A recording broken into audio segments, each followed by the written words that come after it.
Listen, forgive me for saying this, but if somebody mentioned homeless people years ago, you may have thought of people who didn't make good choices in life and ended up on the streets, or people with substance abuse problems, drug use, or mental health concerns. Listen, there's a whole new breed of homeless that's out there now, and listen, a lot of them are there through no fault of their own. I'm going to talk about that, and I'm also going to share my first time experiencing a homeless shelter as a police officer, as a uniformed police officer. I'm going to do that today with Ross, former police officer, security expert, and bodyguard to billionaires. What's with all the homeless encampments that we see right across the country now? What I'm seeing is there's a whole strata of different people, much like in normally you talk about people, you'd say, oh, there's the upper middle class, there's the elite, there's the upper middle class, there's the middle class, lower middle class, and the poor.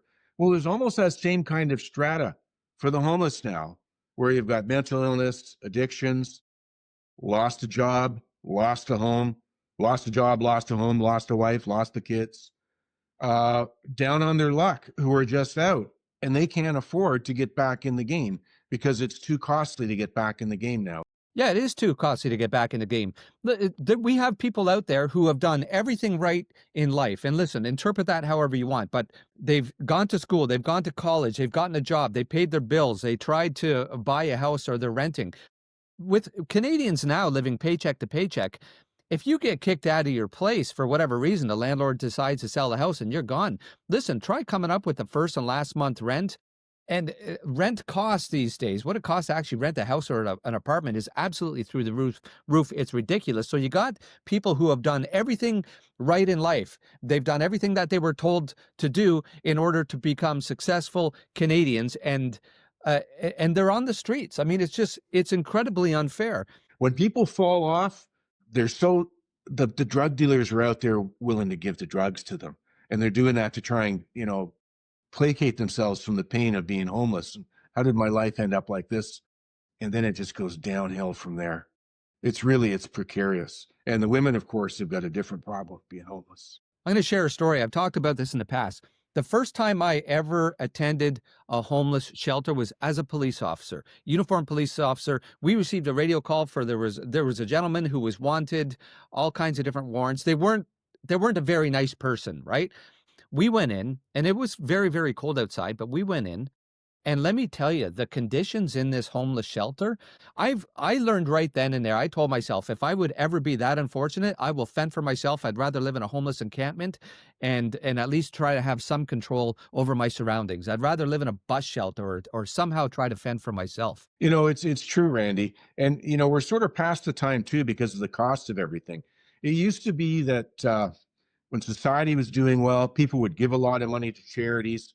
Charities would have the money to help people out. And what's happened is become a government industry now for looking after the homeless. As I said, that one word makes it all sound kind of sweet, homeless, but it's not sweet, as you know. And the city of Toronto spent over $1 billion last year, which worked out to $51,000 per homeless person, if you can believe it. And they're not delivering the goods well. They're not doing it well. $51,000, you could get them an apartment for that. So you could do all sorts of things for it. I would rather start to see, Randy, that we started to see that money go back to places like the charities and the churches, and they can make that money go a lot farther than the city can. The city turns it into a union job, a skill set for this. We can't do overtime. And they put all of these layers on top of it. And all of this money never gets down to the person that needs it. But I wonder what the odds are if you catch one of these people early on in the game when they're just starting to go homeless, that you could turn them around and get them straightened out rather than waiting till it's been months or years, and what it must cost then to deal with the issues. It's such a sad situation. Listen, the world has changed, man. The way people see homeless has changed, and yeah, people want to help any way they can. There's a homeless shelter close by, or an encampment, I should say, close by. And just last winter, there was somebody who was dropping off wood at the homeless encampment because they were having fires there. And the individual who was dropping off wood basically had the back of his pickup truck filled with wood, firewood, backed it up, opened it up, and then took off. Now, some people saw that as enabling this, right? And you got other people who were dropping off food and, warm food and bread, and they were getting a hard time because they're seen as enablers. But you know what? They don't know what led to the encampment being there. They don't know the decisions that the people made, the residents of the encampment staying there. All they know is that people need help. They're freezing to death or they're starving. And I would rather, and most people, I think, they're not worried about they're not worried about what got them there. They just want to help. They want to deliver wood. They want to deliver food. And that is absolutely, the right thing to do. I don't want to end this video without any solutions, or at least trying to offer up any solutions. Are there any solutions to this? How can this be fixed? Man, it's a tough one, Randy, because when it comes to homeless people, the average person in their home can't look after them. It's a problem bigger than what they are. Mental health is a problem bigger than what most people can deal with. Addictions are bigger than what most people can deal with. Someone needing $2,000 a month for an apartment to live in is a bigger give and ask than most people can deal with. We've been really counting on our governments as to work together uh, to help solve this problem, but they're clearly not the answer.